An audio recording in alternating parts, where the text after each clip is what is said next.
Hello and good Thursday evening, everyone. You're tuned in to Command Briefing. I'm your host, Jared A. Chambers.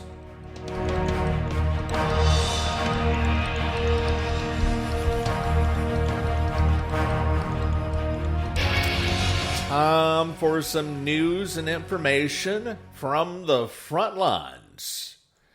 And it is a Thursday. We've made it almost through a busy week. And tonight we'll make it through our 4-night broadcast week. And what has happened today?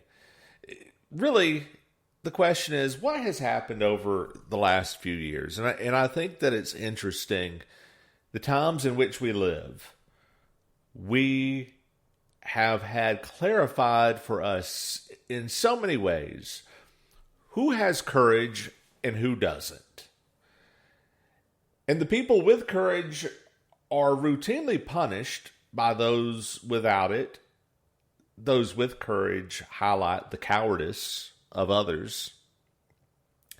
And so random acts of courage are routinely derided, mocked, punished.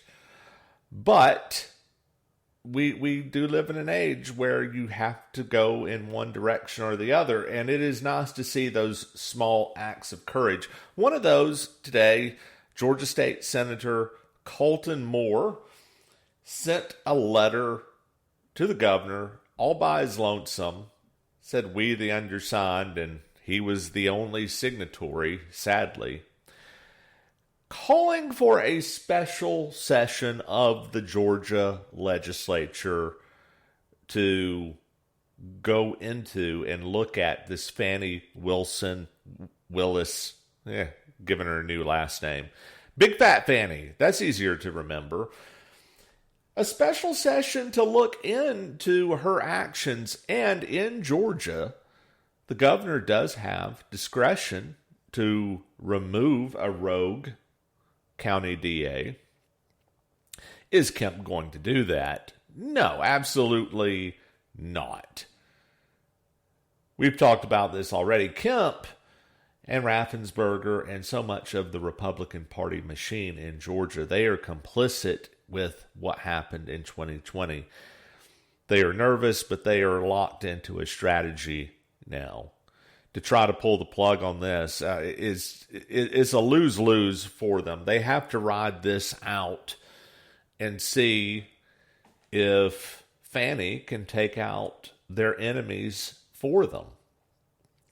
So, of course, the governor is going to do nothing. That doesn't matter. This goes back to the heart of the 2020 election itself. There comes a point, even if you don't think it's going to do any good at all, you use every lever in front of you to make everyone go on record where they stand. And that was something I was very much a proponent of going on 3 years ago now. Even once I'd reached the point that I felt like, okay, this isn't looking good. Because, again, we had so many complicit Republicans in what was going on. And I certainly didn't trust Mike Pence. But I knew that it was absolutely crucial to use every lever available for the process, for the system, for history. And knowing that even if we never got back to looking at the 2020 election, other people in time would. And it's important to lay the groundwork for history in what we do today. Now, little did I understand at the time that many of those very procedural, legalistic things that lawyers were advising, and no one had any reason to think they were doing anything illegal. Little did I know that those would be the very things that they're trying to prosecute today. I always figured they would prosecute Trump or something, but this, come on, this I didn't see. In much the same way, the special session of the Georgia legislature is going nowhere. I don't care how much you try to call Kemp's office. I don't care how many letters you send him. You could show up with torches and pitchforks at the governor's mansion. He's locked in. He's not doing crap. But it is important for legislators to take a stand. And it was their authority that was usurped nearly 3 years ago. And we do need all of the Georgia Republicans in the legislature on record. Because guess what? Guess what? Fani is indicting one of their fellow legislators. He was one of the alternate electors. And she is sending it to the governor's office to likely have him removed. There was, a while back, there was a initiative on the ballot in the state of Georgia. Now, when you have these referendums, these ballot yes-no kind of questions on the ballot, I tend to vote no out of really a default stance. Usually these are tricky things to try to get people to go along with ideas that if it went through the scrutiny and the process legislatively, it would surely die. But if you word it the right way on the ballot and you get people to go along with it, get people to vote yes and hang themselves. So one of these ballot initiatives was giving the authority to cut the salary of a public official, governor, lieutenant governor, state legislator, whoever, that found themselves charged with a crime, indicted. Now, this is offensive to me on the grounds of presumption of innocence. You're innocent until proven guilty. No, you should not have your paycheck taken away from you at a moment that you need it most because the state charges you with a crime. And the incestuous relationship of the state charging you and the state taking away your income and therefore your means to defend yourself is particularly third worldish. You know, everyone keeps talking about the banana republic. I wish that we were so well off. The banana republic has bananas. You know this, right? They're in tropical places, hence the name Banana Republic. They have great weather. It's just that the prosperity funnels to the top and people are poor and things are very corrupt. But again, they have bananas. Often cocaine. Something. What do we have? No, we are not a banana republic. We're definitely becoming third world. But we are in the midst of a revolution, and people are too slow to pick up on this. Now, this was an idea forwarded by Tim Pool, so credit on the idea. It's not mine. But making the distinction, it's not that we're a banana republic. We're in the midst of a revolution. There is a side here that is doing its damnedest to take power. And everyone's still acting like, hey, it's just the cogs of the machine turning. No, it's not the cogs of the machine turning. It's not that the machine is even broke. It is that somebody has commandeered the damn machine. When are you going to wake up to this? And so it takes a few people like State Senator Colton Moore to stand up and say, hey, this is wrong. And even if I send this to the governor and the governor does nothing with this, I have marked my ground of where I stand on this. Now, I've seen some complaints out there, and you may be one of them, who chalked up Moore's letter to just another letter like Republicans so often write. Strongly worded statements. This is unacceptable. We're going to do blah, blah, blah, but then never doing it. And I get why you feel this way. You've seen too much of the Jim Jordans out there. You've heard too much of the Kevin McCarthys out there. And it is easy to look at what any one state senator does, especially if it feels like it's going nowhere, as being just another stunt. But it's not. And I'm going to tell you why. I'm going to tell you why. Really, in one tweet, the Georgia NAACP attacked this man in the most threatening, I mean, not even thinly veiled, really. I mean, pretty much just an outright threat. Hey, we see you. You're going to be looked at. We're taking names. This is the gist of the tweet. That you are now acting unlawfully. They are setting up Colton Moore to be part of the conspiracy now. And then the more thinly veiled part, but not so thinly if you know who you're dealing with these people, is the idea that if this were to go anywhere, these people would absolutely lead race riots in Atlanta. If Brian Kemp, white governor, goes after Fani Willis, black DA, it is talked about. I mean, they have set the stage to make this a racial thing. They want this to be chaotic.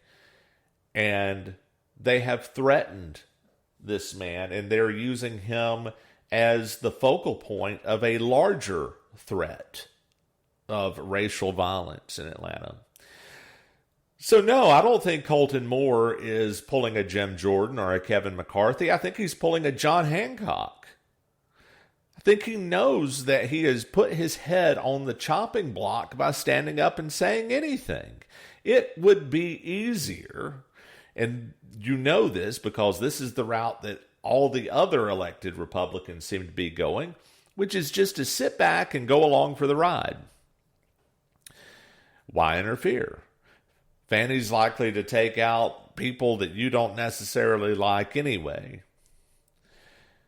But I tell you something, folks, that if it were to work out, if no Republican in elected office stood up and did anything, and Fani moved forward and she gets her conviction,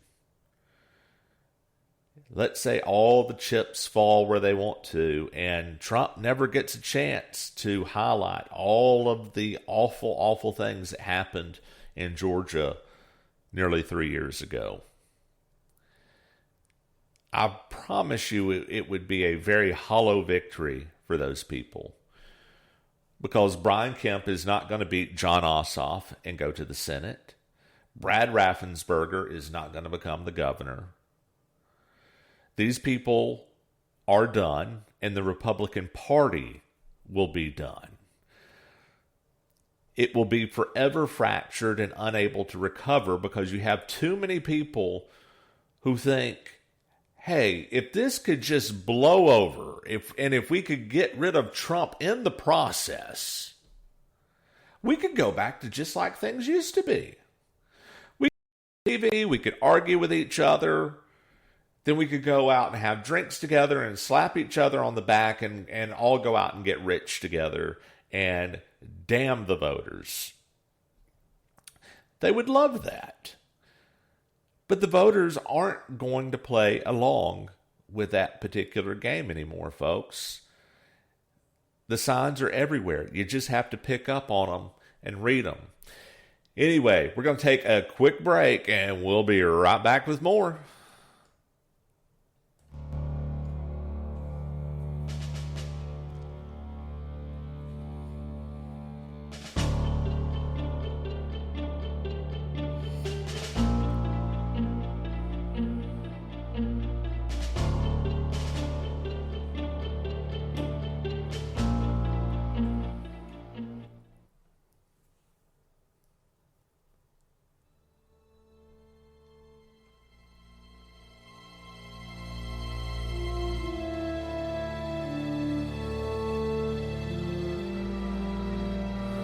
Well, speaking of courage and who has it and who doesn't, I have to spend just a moment here talking about poor, pitiful Jenna Ellis, who now apparently on Twitter has everyone rushing to her defense as being wronged by those nasty, nasty Trumpers. And look at why. First of all, let me point out, I said on this show, this broadcast that I do, that just like Trump and just like the other 18 other defendants besides her, Jenna Ellis should not have been charged with a crime for what she did in 2020. If she committed a crime at all, it's being a piss poor lawyer. That's not illegal. Working on Trump's behalf is not illegal. The theories that they pursued in trying to have the election reflect the true will of the voters, nothing illegal about it.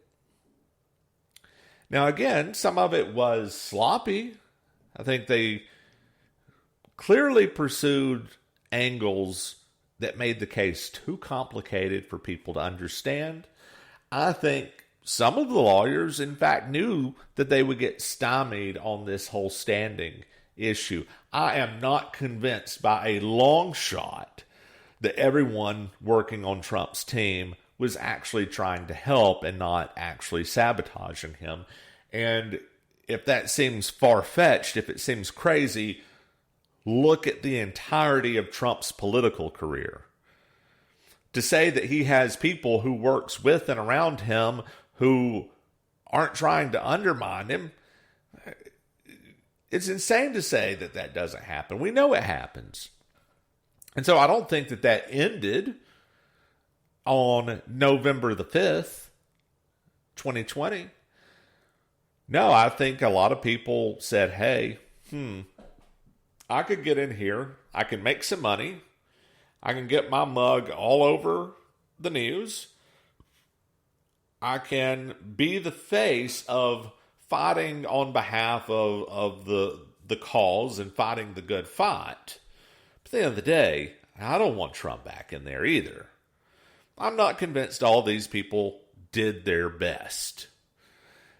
Maybe that is overly cynical. Maybe they are just, in fact, crappy lawyers. With Jenna Ellis, honestly, either could be the case. I'm not sold either way. Still, the woman shouldn't have been charged. Having said that, you would have to be a totally insane idiot to give one shiny red cent or even a dull tarnished cent to Jenna Ellis's Give, Send, Go, GoFundMe, whatever it is that she has set up to fund her legal bills.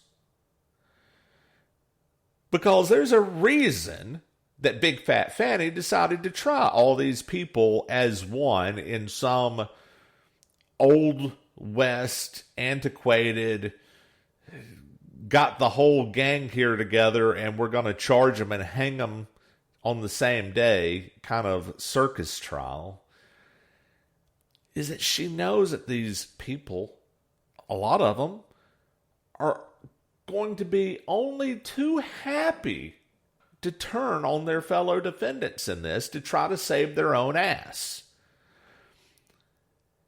And Jenna Ellis has some real good history of doing just that when in a Colorado court and to a Colorado judge, Jenna Ellis retracted many of her statements that she made in support of President Trump in 2020 and the work that she was doing at the time, and said, hey, I lied.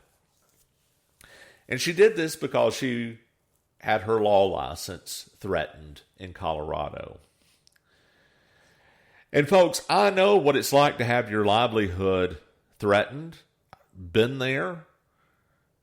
Deal with it all the time, and even choosing to speak up in the little small forum that I have. But there's character involved, people. Yes, you have to eat. A livelihood is important. But at the end of the day, you can feed your stomach and starve your soul.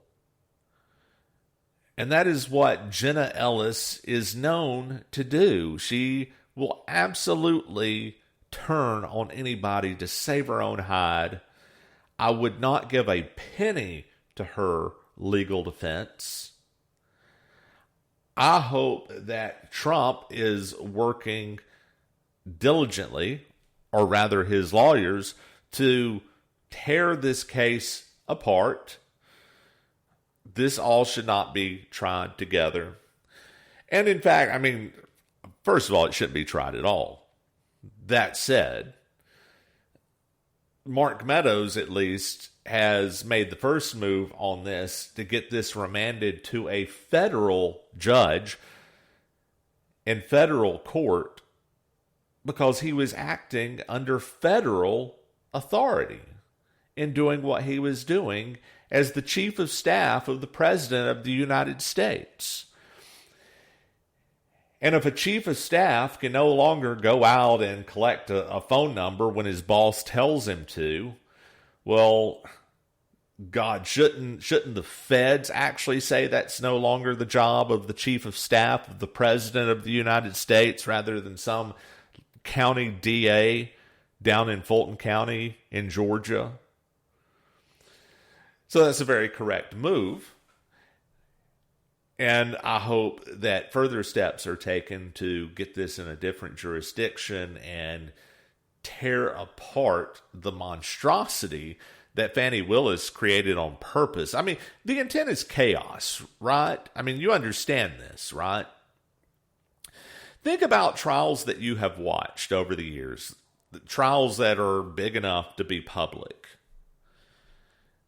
It's not like Matlock, folks. It's not like Perry Mason.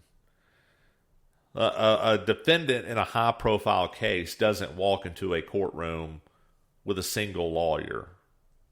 No. Any defendant is going to have a team of attorneys working on their behalf. Could be several people. I mean, sure, you know, they have whole firms working on their behalf. Some of them aren't in the courtroom, but just the lawyers in the courtroom. I mean, any one of these people could have 3 or 4 in there with them, right? And then you multiply that by 19.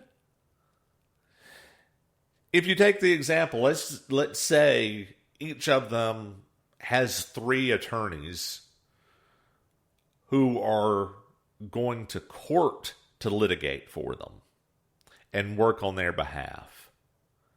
That's 57 attorneys just at the defense table, people. And do you think that Fani's not going to have a team of attorneys? And this is all set up to be televised. You thought OJ was a circus. You thought that all these big trials that you've been watching for 30 years now, and, 30 years of so-called trials of the century, one after the other, and multiple impeachments. In the last 30 years, you've watched the impeachment of Bill Clinton, Donald Trump twice. You have not seen a clown show yet. So this is obviously by design. Fani Willis knows that the logistics of this are just impossible. But that was very much done on purpose too.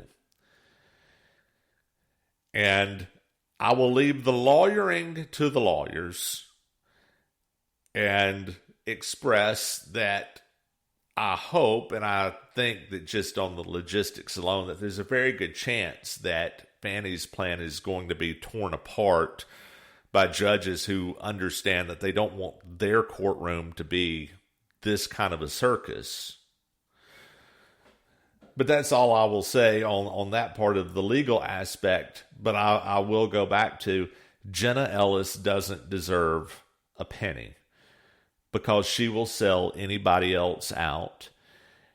And that is what the prosecution is going for here, is to get people turning on each other and selling each other out.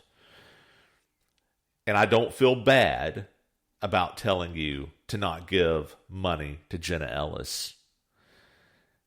I feel for her as the target of an unwarranted prosecution. As nasty and as vitriolic as she can be, and as vapid as she can be, when she goes online and right fights with people acting like this holier-than-thou Christian, who we know her word isn't worth anything because she said so in a Colorado courtroom,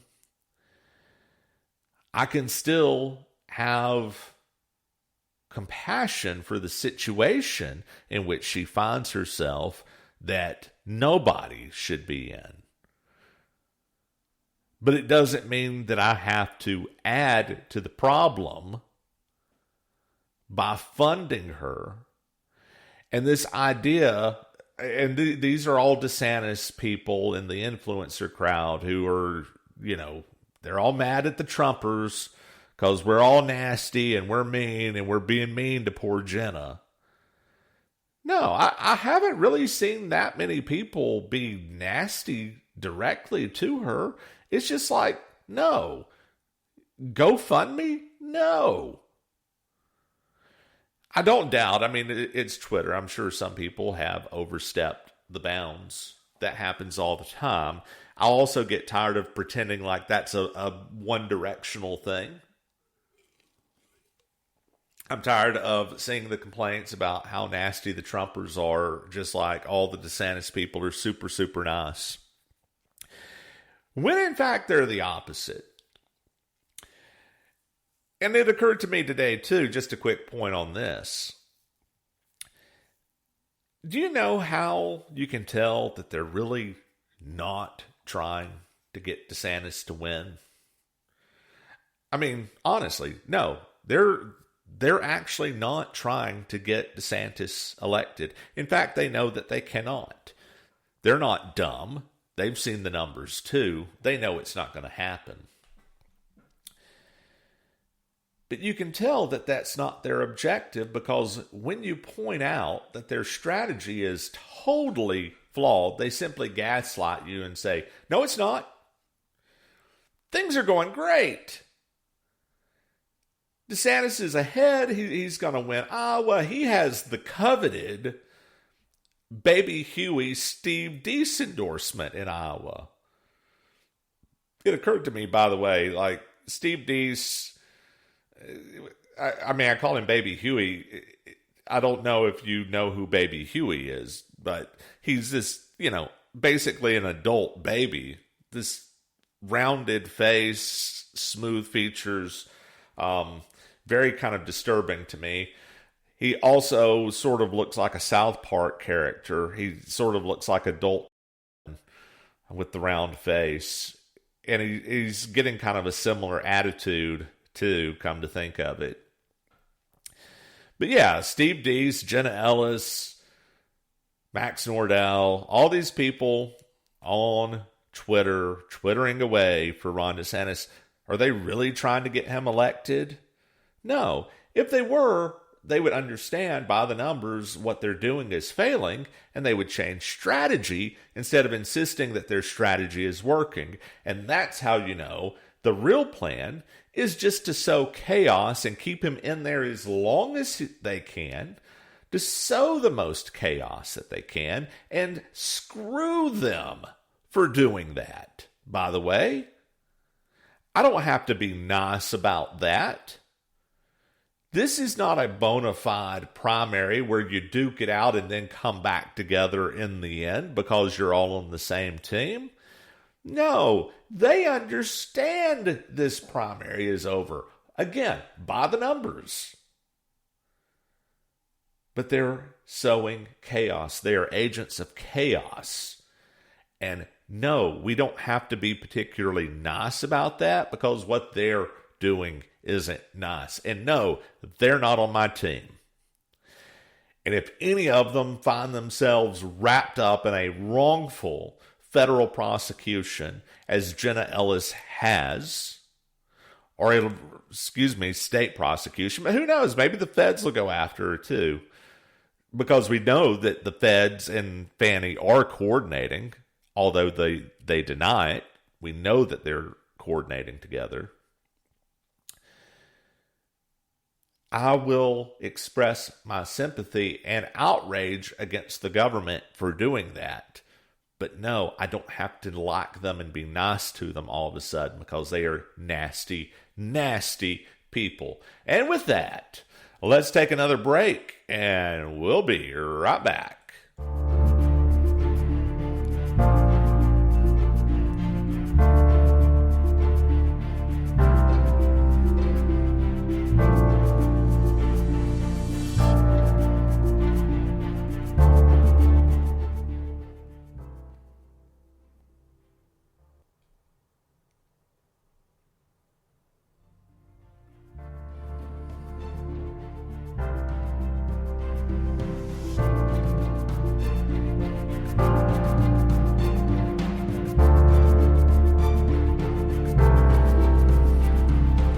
Hey there, welcome back everybody. Thanks for hanging in there.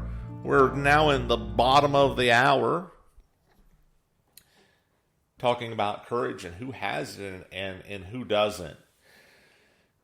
And again, these are themes that are now simply becoming part of this decade in the history books. 3 years in to the 2020s. And I remember, and you may too, although I think many of us try to really shut it out of our minds now, how bad the spring of 2020 really was. There was certainly a panic out there. Even though history is being rewritten, it wasn't just the liberals pushing the panic. Oh, no. Many Republicans were right on board. And I've criticized actions that Trump took. I know in many ways he had his hands tied. But ultimately, the buck has to stop somewhere. And if not with your most powerful elected official, then who? But it wasn't just him either. The governors, all too happy to go along with what they viewed as being the consensus view that we needed to lock down. We needed mandates around things. And there wasn't a whole lot of courage to be found in those days. Not in elected politicians, but they were reacting predictably because there wasn't a whole lot of courage out there in the population. People were all too happy to be mask Karens, to be lockdown Karens. I mean, to literally get in somebody's face counterintuitively based on what they thought the vectors of transmission of COVID were, to get in somebody's face to yell at them about their lack of a mask or not being socially distanced enough. And not even having the sense to understand the irony of the actions that they were taking. This is the nature of a moral panic. There was no logic behind it at all. There was outrage. There was emotion. There was fear. There was projection of that fear onto other people. And it occurred to me at the time, it wouldn't take a majority. It wouldn't take everybody to stand up and say, no, this is enough. we're not tolerating this, and we're not going to go along, and we're not going to do it, and we're not going to put up with people's behavior, and we're not going to put up with cops going and shutting down people's businesses and shutting down churches, and we're not going to put up with governors who tell people that they can't make a living. And by God, we're just not going to do it. No, it doesn't take a majority. What it takes is just simply more people than they can reasonably expect to fight with successfully, and then it all goes away. Because at the end of the day, the politicians, they want to preserve their grip on power. The cops, there's only so many of them. They can be outnumbered by just a fraction, a tiny fraction of the citizens. So no, it wouldn't have taken a majority to show that kind of courage. It would have taken, and I would probably overestimate, but just for round numbers, I say it would have taken 10% of the people who believed it. I think even though team reality in those COVID days, we were really outnumbered by people who were fearful and people who had lost all sense of rationality and logic over this. But I still think that we had a good 10% of the population out there who said, this is nuts. What the government's asking us to do is nuts. It doesn't work. This isn't science. This is politicians who are afraid to not do anything because they are afraid of the blowback if they do nothing. And sometimes doing nothing is actually your best bet. Hey, if you're out there lost in the woods, what do they tell you to do? Do they tell you to keep walking until you get unlost? No, they tell you to stay put. Your chance of doing more damage to yourself, getting more lost, and potentially getting injured and burning energy that you don't have is worse than staying put. Sure, you're still lost, but you're not making the damage worse. And the politicians, they refused to stay put when they were lost. But I figure 10% of us at any time could have just started saying no. And if enough of those people had done that consistently, you walk into a store, sir, where's your mask? No. Sir, you're not supposed to be here. You need to stay 6 feet apart. No.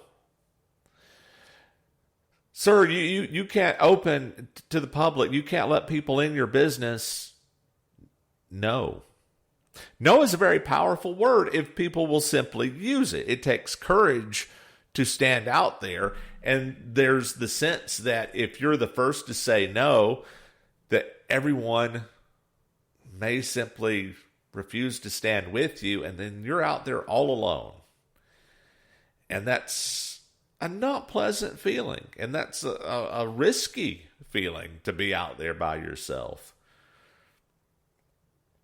But things could have been totally different if just 10% of people were willing to say, no, this is unacceptable and we need to do it differently. Now, COVID's over, and whether you stood or took any kind of a stand on that, you have to wrestle with that in your own heart at this point. The question is, with where we find ourselves now, what are you willing to do? We could make things really grind to a halt in this country and make the powers that be really listen. But it takes the Colton Moores out there. And like we talked about last night, so much power is getting consolidated within the cities now. The cities have become dangerous because, A, they consolidate large numbers of people, and where you have things done by elections, that's very convenient for them. You get a lot of people in one place, they can really sway things. Plus, their interests are very often different from the people surrounding the cities. They're not farmers, they're not construction and factory workers very often. They don't always have cars. They don't have homes with yards. They don't own land. Their interests are very often different from the people around them. So they see no problem with voting for systems and rules that suit them, even to the detriment of their countrymen, because so what? Because in their eyes, we're a democracy, and they can might makes right. I mean, that's what democracy is, and that's why our founders shunned the idea of democracy, because it is a tyranny of the majority in many cases, because they can simply vote your rights away from you, and there's nothing you can do about it if they can say, hey, we took a vote and you lost. And that's not what our system is supposed to be about. But the reality is you can consolidate a lot of political power through the cities. And it's not realistic to think that if you just separate yourself from that you're going to insulate yourself from the problems that they have created. No, you might gain some sanity for a short period of time by unplugging from it and being away from it. Make no mistake, they're coming for you. You will be made to care about what they want you to care about.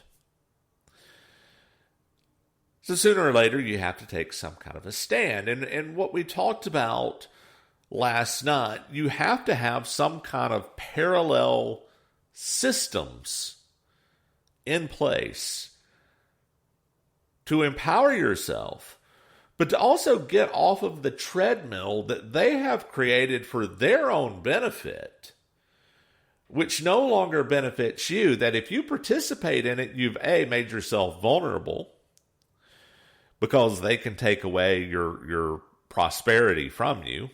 If they want you out of the machine, they can just kick you out. Plus, what you do within the machine continues to benefit and enrich them.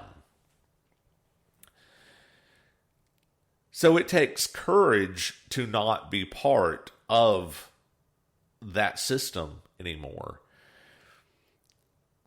And look at what those systems are, and think why cities grow to the size they do in the first place. Our cities are places where big companies are located.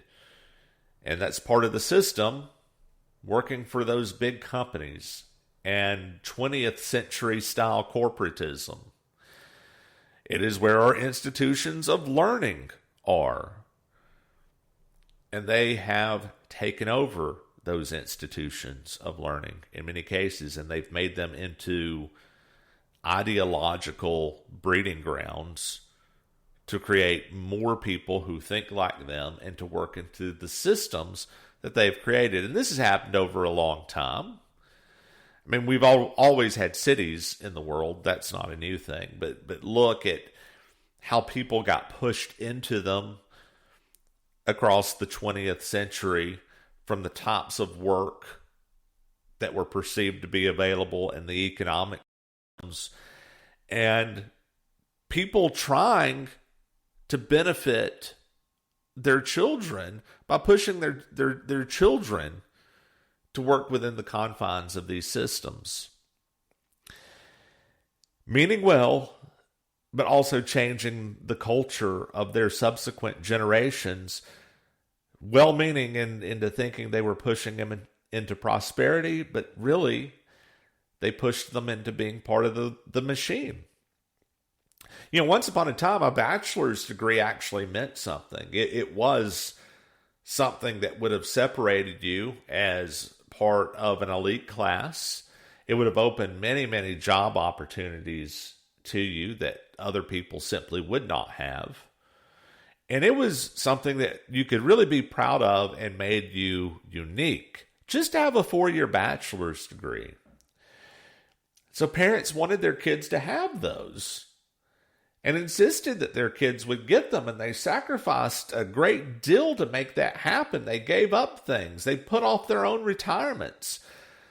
They scrimped, they saved, and they sent their kids off to college, and the culture changed, and their kids didn't even end up better off than they did. Because a bachelor's degree is the new high school diploma. It's just a checkbox, really, to make sure that you really are of the body, that you're part of the system, and that you will be a good cog in the machine. But these kids, they're not earning a better lifestyle than their parents did very often with blue-collar jobs. And so once you realize that the system's gone that wrong, what can you begin to do to make it right? And we're going to talk more about that question, but hang in. We're going to go through one more ad break here, and we'll be back in just a moment.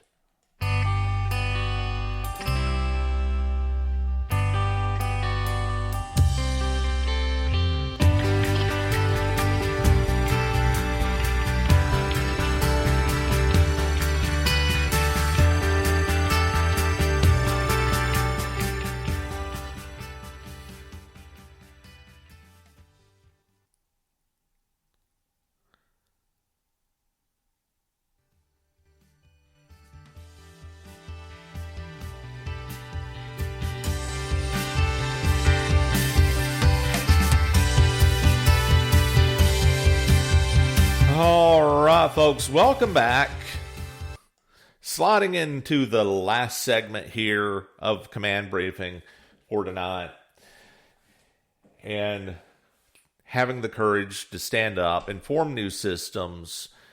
And what's our escape plan as individuals to empower ourselves once we get through the days ahead of us, that long term we can really set change about. And I'll tell you one thing, it's not going to be holding on to what was. That has to be something that we let go of in many ways, but not in the defeatist, I'm just going to go live off the grid and I'm not going to send my kids to college, and they can work as plumbers and craftsmen and tradesmen, but we're just not going to participate in those systems. And I get it. But there's a middle ground here, right? I mean, first of all, if what your kid wants to do is to be a plumber or a craftsman or a tradesman, that is fantastic. You should absolutely encourage that if they want it. If they want an education because they have something specific they want to do with that education, you should also encourage that. But you can't simply take the path of least resistance and say, hey, go to State U and good luck with it.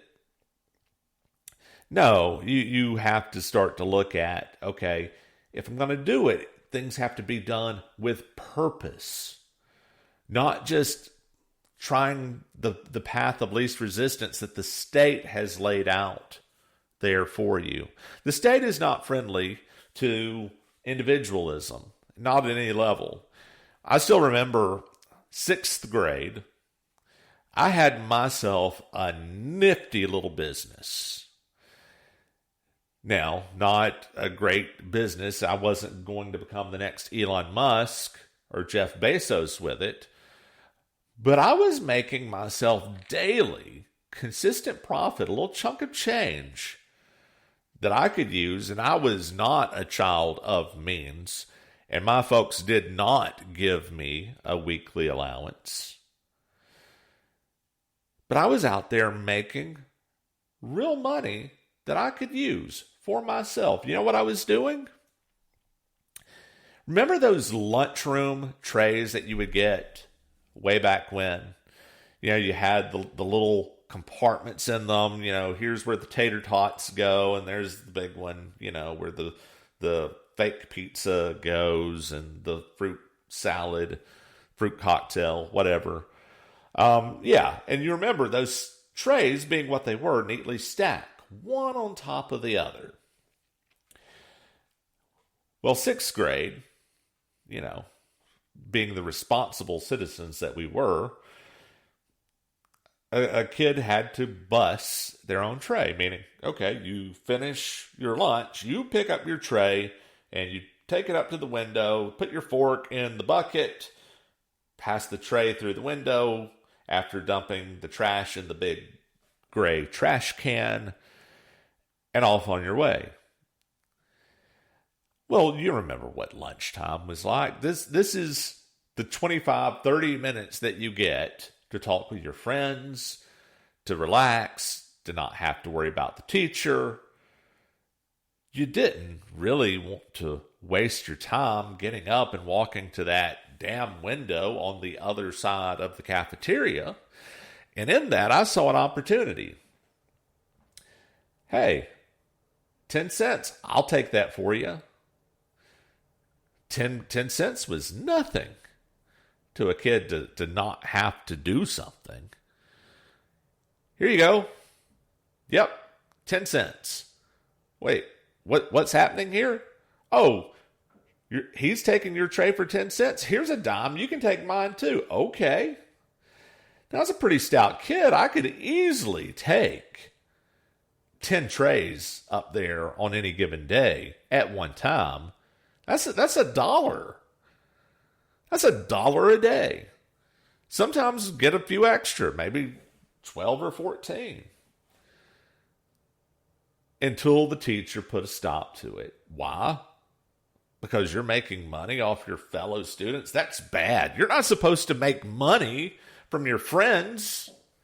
That makes you bad. That's against the rules. Stop doing that. And thus, conformism is taught. And sadly, I'm as much of a product of that as anybody else. I don't like it, not proud of it, but you do pick up those little lessons along the way. When you're told no, you stop trying. It kills a part of your soul that tries. But what you have to remember, we don't owe anything anymore to this system when we see it arresting people and throwing them in jail for 2.5 years and not giving them a trial and taking and locking up the most popular Republican, the biggest challenge to the current president, and we're going to lock him up by just indicting him over and over and over and bleeding him dry. Even if all the court cases get thrown out in the end, we can ruin the man. And I contend that you don't owe anything to that system. The social contract is broken, and you have to change your way of thinking. And it begins with you have to sacrifice some convenience. Your life is going to become more inconvenient when you homeschool your children, but you need to do it or find a good private option. It's not going to make your life easier, though, when you do that. You're going to need to diversify your sources of income. And no, that is not as easy as going and putting in your 40 and then going home and watching TV. But you're going to need it. You're going to need a backup plan for when you get canceled, for when you get fired because you said the wrong thing on Twitter, or you express support for a criminal when you voted for him for a third time in a national election. No, you're going to have to deal with some real inconvenience. You're going to have to not buy everything that you want to buy. You're going to have to delay gratification on certain things. And guess what? You're going to have to get yourself in better shape to deal with all this. Yeah, the lifestyle that you're living of convenience is your worst enemy, and it's being used against you because they know you don't want to give up that comfort. And they want you to fit in the system. Why? Because it benefits them. Not just in the near term, because you make them money, and that you keep their politicians in office, and that you keep their cities running. But also because if you become inconvenient at all, they can simply cancel you. And if you're going to have an escape plan, folks, it is that you're going to have to get more comfortable with the idea of being uncomfortable. It's time to start thinking outside of the box. How do I benefit myself and family for the long term without just taking the path that's been laid out for me to take? It's doable, folks. But you're going to have that courage and be comfortable with being uncomfortable.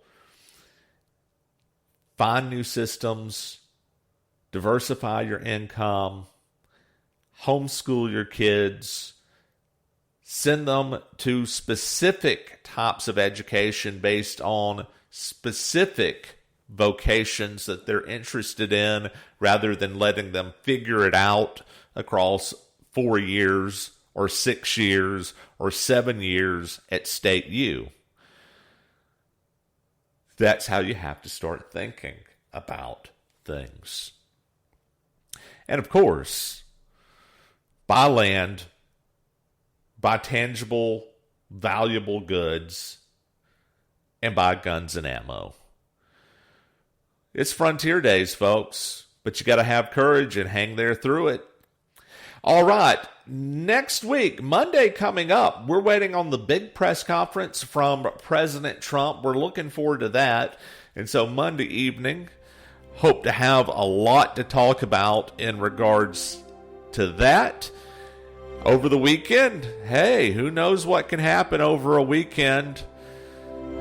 We got Friday, Saturday, and Sunday ahead, folks. Think about what we've talked about this week. Go out and make some plans. Have some fun, too. And we'll be back on Monday. This is Command Briefing. I'm Jared A. Chambers. Follow me on Twitter at C4CEO.